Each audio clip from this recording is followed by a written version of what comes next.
हाँ, जो आईपीएल 2026 के राजस्थान रॉयल्स और दिल्ली कैपिटल्स के मैच का पूरा आंखों देखा हाल बयान करती है। के लिए ये जानना बहुत जरूरी है कि इस विश्लेषण का हमारा मिशन सिर्फ वो आंकड़े या स्कोर कार्ड पढ़ना नहीं है। अक्सर बाहर बैठकर हम सिर्फ चौके छक्कों की गिनती करते हैं। बिल्कुल, हम बस हाइलाइट्स देखते हैं। हाँ, लेकिन आज हम उस मोमेंटम शिफ्ट की गहराई में उतरेंगे जो एक जीते हुए मैच को हार में और हारे हुए मैच को जीत में बदल देता है।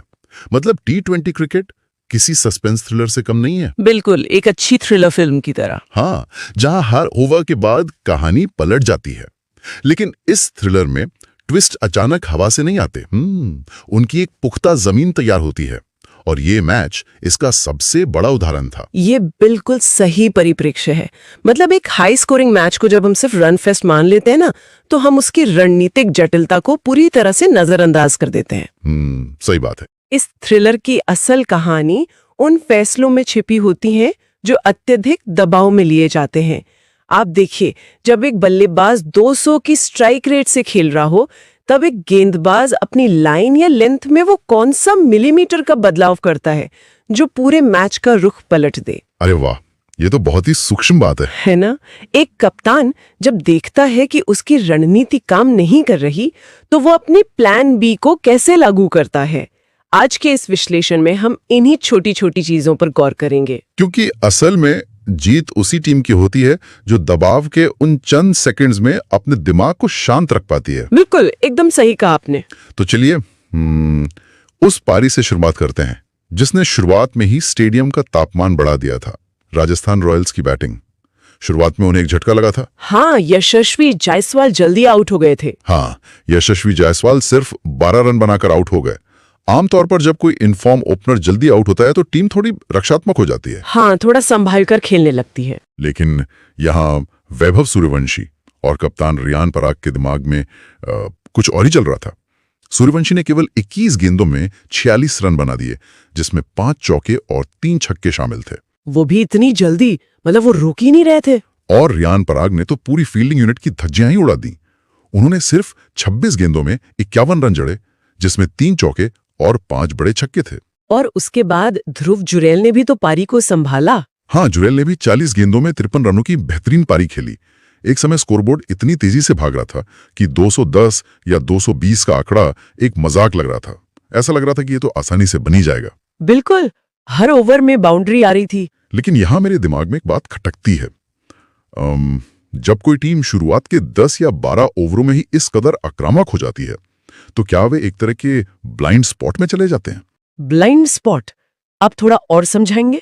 मतलब ये बिल्कुल वैसा है जैसे मैराथन दौड़ के शुरुआती कुछ किलोमीटर में ही अपनी सारी ऊर्जा खत्म कर देना। क्या वो अपनी ही गति के नशे में ओवर कॉन्फिडेंट हो जाते हैं और ये भूल जाते हैं कि आगे मुश्किलें आ सकती हैं? ये बहुत ही अच्छा सवाल है। इस स्थिति को हम खेल की भाषा में मोमेंटम का भ्रम कह सकते हैं। मोमेंटम का भ्रम? हाँ, इल्यूजन ऑफ मोमेंटम। देखिए, जब सूर्यवंशी या पराग जैसे युवा बल्लेबाज लैम में होते हैं तो वे निडर होकर खेलते हैं। वे गेंद को उसके टप्पा खाने से पहले ही पढ़ लेते हैं। हाँ, उनका हैंड आई कोऑर्डिनेशन एकदम चरम पर होता है उस वक्त। बिल्कुल।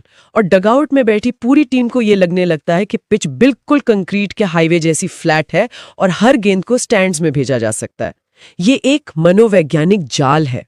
तो मतलब वो सच्चाई से दूर हो जाते हैं? हाँ, भ्रम ये होता है कि अगर हम 10 ओवर में 110 रन बना सकते हैं तो अगले 10 ओवर में 130 रन क्यों नहीं? सही बात है, गणित तो यही कहता है। लेकिन सच्चाई ये है कि जब एक सेट बल्लेबाज आउट होता है तो नए आने वाले बल्लेबाज के लिए उसी रन रेट को पहली ही गेंद से बरकरार रखना शारीरिक और तकनीकी रूप से लगभग असंभव होता है। हाँ, उसे पिच की गति और उछाल समझने के लिए कुछ गेंदें तो चाहिए ही होती हैं। एकदम। और टीम इस गणित को भूलकर एक बड़ी पारी के लिए जो बीच के ओवरों में स्थिरता चाहिए होती है उसे नजरअंदाज कर देती है। वे 200 के यथार्थवादी लक्ष्य के बजाय 230 के पीछे भागने लगते हैं और यहीं से विकेटों के पतन का सिलसिला शुरू होता है। और यही मोमेंटम का भ्रम राजस्थान के लिए एक ऐसा अंधा मोड़ साबित हुआ जिसका फायदा दिल्ली कैपिटल्स ने उठाया। जब सब कुछ राजस्थान के पक्ष में लग रहा था और स्कोर 220 की तरफ बढ़ रहा था, तब ऐसा क्या हुआ कि वे केवल 193 तक ही पहुंच पाए। यहीं पर मैच का सबसे बड़ा टर्निंग पॉइंट आता है। बिल्कुल, और ये टर्निंग पॉइंट था मिशेल स्टार्क का कहर। स्रोत के अनुसार स्टार्क उस दिन सिर्फ गेंदबाजी नहीं कर रहे थे, वो आग उगल रहे थे। हाँ, उनका वो स्पेल बहुत ही घातक था। उन्होंने 4 ओवर में 4 अहम विकेट लिए। रियान पराग, डोनोवन फरेरा जो 0 पर आउट हुए, रवि सिंह और दासून शनाका। उनके इस दबाव का फायदा लुंगी एनगेडी और माधव तिवारी ने भी शानदार गेंदबाजी करके उठाया, जिससे राजस्थान की टीम 193 पर रुक गई। 8 विकेट के नुकसान पर। हाँ, अब स्टार्क का ये स्पेल मुझे उस वीडियो गेम के बॉस लेवल की तरह लगता है। Boss level. हाँ, मतलब जहां आप कितनी भी अच्छी प्रगति कर लें, अचानक से एक ही झटके में आपकी सारी मेहनत पर पानी फिर जाता है। ये एनालॉजी एकदम सटीक है। T20 में अनुभवी तेज गेंदबाजों का यही तो महत्व है। तो स्टार्क ने ऐसा क्या अलग किया उस दिन? देखिए, इस बॉस लेवल को पार ना कर पाने के पीछे की कार्यप्रणाली को समझना जरूरी है। जब हम कहते हैं कि स्टार्क आग उगल रहे थे, तो इसका मतलब सिर्फ 145 किलोमीटर प्रति घंटे की रफ्तार नहीं है। रफ्तार तो आजकल बहुत से गेंदबाजों के पास है। बिल्कुल, स्टार्क का असली हथियार है उनकी सटीकता और उनका एंगल। जब रियान पराग हर गेंद को बाउंड्री के पार मारना चाह रहे थे, तब स्टार्क ने अपनी लेंथ को इस तरह से बदला कि गेंद सीधे उनके शरीर की तरफ आ रही थी। जिससे पराग को हाथ खोलने का मौका ही नहीं मिला। हाँ, और एक अकेले गेंदबाज ने रनों के प्रवाह को रोककर मनोवैज्ञानिक रूप से पूरे मैच का रुख दिल्ली की तरफ मोड़ दिया। और जब पराग आउट हुए, तो उसके ठीक बाद डोनोवन फरेरा का 0 पर आउट होना राजस्थान के लिए एक बहुत बड़ा झटका था। इससे थोड़ा और स्पष्ट करें, मतलब फरेरा का विकेट इतना महत्वपूर्ण क्यों था? क्योंकि मोमेंटम एक नाजुक धागे की तरह होता है। एक विकेट उस धागे को ढीला करता है, लेकिन लगातार 2 विकेट उस धागे को पूरी तरह तोड़ देते हैं। हाँ, वो तो है। फरेरा एक आक्रामक खिलाड़ी हैं। उनके 0 पर आउट होने से ड्रेसिंग रूम में एक खामोश दहशत फैल गई। नए बल्लेबाजों को अचानक लगा कि शायद पिच में कुछ खराबी आ गई है, यह गेंद बहुत ज्यादा स्विंग हो रही है। तो मतलब स्टार्क ने सिर्फ रन नहीं रोके, उन्होंने उनके दिमाग से भी खेला। बिल्कुल, उन्होंने राजस्थान के बल्लेबाजों के दिमाग में संदेह का बीज बो दिया। एक तेज गेंदबाज जब अपनी सटीक यॉर्कर और बाउंसर से ये संदेश देता है कि तुम गलती करने वाले हो, तो बल्लेबाज खुद ब खुद रक्षात्मक हो जाता है। और T20 में जैसे ही आप रक्षात्मक होते हैं, आप मैच में पिछड़ जाते हैं। एकदम सही। तो स्टार्क ने भले ही 220 के स्कोर को 193 तक सीमित कर दिया, लेकिन T20 में 194 रनों का पीछा करना कभी आसान नहीं होता। पहाड़ जैसी चुनौती होती है ये। बिल्कुल। अब दिल्ली के सामने यही पहाड़ जैसी चुनौती थी, और यहीं से दिल्ली कैपिटल्स का रन चेस शुरू होता है। दिल्ली की शुरुआत का विश्लेषण करें तो अभिषेक पोरेल ने आते ही अटैक मोड अपना लिया। हाँ, उन्होंने शानदार बल्लेबाजी की। उन्होंने 31 गेंदों में 51 रन जड़े, जिसमें 7 चौके और 1 छक्का था। दूसरी ओर केएल राहुल थे। उन्होंने अपने क्लास और अनुभव का प्रदर्शन करते हुए 42 गेंदों में 56 रन बनाए। राहुल ने पारी को बहुत अच्छे से संभाला। अब यहां मुझे पोरेल और राहुल की साझेदारी आग और बर्फ की तरह लगी।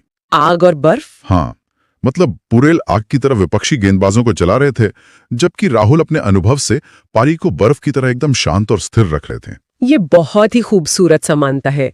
एक सफल चेज में साझेदारी का गणित ऐसे ही काम करता है। लेकिन एक बात बताइए, T20 के इस दौर में जहां हर तरफ 200 के स्ट्राइक रेट की बात होती है, क्या 42 गेंदों में 56 रन बनाना थोड़ा धीमा नहीं है? पोरेल की तरह राहुल ने भी शुरुआत से ही आक्रामकता क्यों नहीं दिखाई? ये सवाल अक्सर उठता है। सतह पर देखने से लगता है कि राहुल धीमा खेल रहे थे, लेकिन अगर हम आक्रामकता और अनुभव के संतुलन को समझें तो तस्वीर कुछ और ही नजर आती है। कैसे? हाँ, हथौड़े का काम कर रहे थे, जो गेंदबाजों के आत्मविश्वास को चकनाचूर कर रहे थे। बिल्कुल। और राहुल एक सर्जिकल ब्लेड की तरह काम कर रहे थे। अगर दोनों बल्लेबाज सिर्फ बड़े शॉट मारने की कोशिश करते तो विरोधी कप्तान के लिए फील्ड सेट करना बहुत आसान हो जाता। अच्छा, मतलब वो सब फील्डर्स को बाउंड्री लाइन पे खड़ा कर देता। हाँ, और गेंदबाज सिर्फ ऑफ स्टंप के बाहर धीमी गेंदें डालते। तो मतलब एक आक्रामक और एक शांत बल्लेबाज के होने से विरोधी कप्तान कंफ्यूज होता है। एकदम सही। जब राहुल स्ट्राइक रोटेट करके हर ओवर में सिंगल डबल ले रहे थे, तो वे दरअसल गेंदबाजों को कोई सेट पैटर्न बनाने ही नहीं दे रहे थे। राहुल के क्रीज पर होने का मतलब था कि गेंदबाज को बार बार अपनी लाइन और लेंथ बदलनी पड़ रही थी। और इसी बदावसी में जब खराब गेंद गिरती थी तो पोरेल उस पर प्रहार करते थे। हाँ, राहुल का काम विकेट को गिरने से रोकना और एक छोर को सुरक्षित रखना था, ताकि दबाव के क्षणों में टीम बिखर न जाए। वाह, ये हथौड़े और सर्जिकल ब्लेड वाली बात सच में मैच को देखने का एक नया नजरिया देती है। लेकिन राजस्थान ने भी हार नहीं मानी। जब यह साझेदारी मजबूत हो रही थी तभी जोफ्रा आर्चर वापस आए और उन्होंने साहिल पराग और ट्रिस्टन स्टब्स को आउट करके मैच को पूरी तरह फंसा दिया। वो आर्चर का बहुत ही क्रूशल ओवर था। बिल्कुल। क्या आर्चर के उन विकेटों ने दिल्ली के खेमे में अचानक पैनिक बटन दबा दिया था? जो लक्ष्य आसान लग रहा था वो अचानक से दूर नजर आने लगा। देखिए, आर्चर के विकेटों का जो समय था ना, वो बहुत ही शानदार था। इसे हम दिल्ली का बिखरना नहीं कहेंगे, ये असल में तेज गेंदबाजी का विज्ञान है। विज्ञान? वो कैसे? जब लक्ष्य करीब हो और अचानक विकेट गिरे तो जो नया बल्लेबाज क्रीज पर आता है उसके सामने एक बहुत बड़ी चुनौती होती है। जोफ्रा आर्चर 145 से 150 किलोमीटर प्रति घंटे की रफ्तार से गेंदबाजी कर रहे थे। बाप रे, इतनी तेज गति? हाँ, और विज्ञान कहता है कि इस रफ्तार से आती गेंद पर रिएक्ट करने के लिए एक इंसान के पास आधे सेकंड से भी कम का समय होता है। मतलब पलक झपक में जितना समय। बिल्कुल। जो बल्लेबाज 20 ओवर तक डगआउट में बैठा था, उसकी मांसपेशियां और उसकी आंखें अचानक इस गति को पढ़ने के लिए तैयार नहीं होती। और दूसरी तरफ रन रेट का बढ़ता दबाव भी तो होता है ना? हाँ, वो दबाव बल्लेबाज को पहली या दूसरी ही गेंद पर बड़ा शॉट खेलने के लिए मजबूर करता है। आर्चर ने इसी दबाव और गति के संयोजन का बेहतरीन इस्तेमाल किया। उन्होंने दिल्ली के बल्लेबाजों को सेट होने का समय ही नहीं दिया। एकदम। और 1-2 विकेट T20 मैच के पूरे समीकरण को कैसे पलट सकते हैं, ये उसका परफेक्ट उदाहरण था। सही कहा। मैच अब पूरी तरह से अधर में लटका था। गेंदें कम थीं और रन ज्यादा चाहिए थे। ऐसे में वो कौन सा तूफान आया जिसने दिल्ली को जीत की मंजिल तक पहुंचा दिया? वो तूफान था आशुतोष शर्मा का। आखिरी ओवरों का महाड्रामा। आशुतोष शर्मा ने मैदान पर आकर जो किया वो तो मतलब पागलपन था। सिर्फ 5 गेंदों में 18 रन, 360 का स्ट्राइक रेट। बिल्कुल। उन्होंने शानदार छक्के जड़े। और दूसरी तरफ कप्तान अक्षर पटेल ने भी 18 गेंदों में 34 रन बनाकर मैच को शांति से खत्म किया। दिल्ली ने 19.2 ओवर में 197 रन बनाकर मैच जीत लिया। वो क्लाइमैक्स सच में रोंगटे खड़े कर देने वाला था, है ना? लेकिन इस असाधारण अंत के बाद स्रोत में बताया गया है कि कमेंटेटर्स निकिता और कृष्ण के बीच एक बहुत ही गहरी बहस छिड़ गई। हाँ, मैंने भी वो पढ़ा। बहुत ही दिलचस्प बहस थी। बहस ये थी कि क्या मिशेल स्टार्क मैच के असली हीरो थे या आशुतोष शर्मा? अब मैं आपसे एक चुनौतीपूर्ण सवाल पूछना चाहता हूं। जी, पूछिए। हमें यह सोचना होगा कि जीत का असली श्रेय किसे मिलना चाहिए? उस आर्किटेक्ट को जिसने शुरुआत में ही मजबूत नींव रख दी, मतलब स्टार्क, या उस विध्वंसक को जिसने आखिर में बस कुछ ही सेकंड में इमारत खड़ी कर दी, मतलब आशुतोष? ये बहुत ही मुश्किल सवाल है। ये बहस आधुनिक T20 क्रिकेट के इम्पैक्ट प्लेयर्स और इकोसिस्टम बनाने वालों के बीच की है। तो आप किसे चुनेंगी? देखिए, अगर हम आशुतोष शर्मा की बात करें तो 360 के स्ट्राइक रेट से खेलने का महत्व बहुत ज्यादा है। इसका मतलब है कि आप गेंद की पिच तक पहुंचने का इंतजार नहीं कर रहे हैं, आप गेंदबाज के दिमाग को पहले ही पढ़ रहे हैं। हाँ, आप पहले से तय कर रहे हैं कि गेंद कहां गिरेगी। बिल्कुल। दबाव के उन आखिरी ओवरों में जब हर डॉट बॉल एक हार की तरह लगती है, तब लगातार बाउंड्री खोजना एक दुर्लभ प्रतिभा है। ये पूरी तरह से इम्पैक्ट प्लेयर की परिभाषा है। तो क्या आशुतोष असली हीरो हैं? एक मिनट, हम स्टार्क के योगदान को नजरअंदाज नहीं कर सकते। बिना किसी एक का पक्ष लिए हमें दोनों तर्कों का संतुलन बनाना होगा। वो कैसे? अगर स्टार्क ने पारी के बीच में वो 4 विकेट नहीं चटकाए होते और राजस्थान का वो मोमेंटम का भ्रम नहीं तोड़ा होता, तो शायद दिल्ली के सामने 194 नहीं बल्कि 225 या 230 का लक्ष्य होता। हाँ, ये बात तो है। तब आशुतोष शर्मा की वो 5 गेंदों की पारी शायद सिर्फ हार के अंतर को कम करने के काम आती। एकदम सही। स्टार्क ने एक ऐसा इकोसिस्टम तैयार किया जहां 194 का लक्ष्य चेस किया जा सके।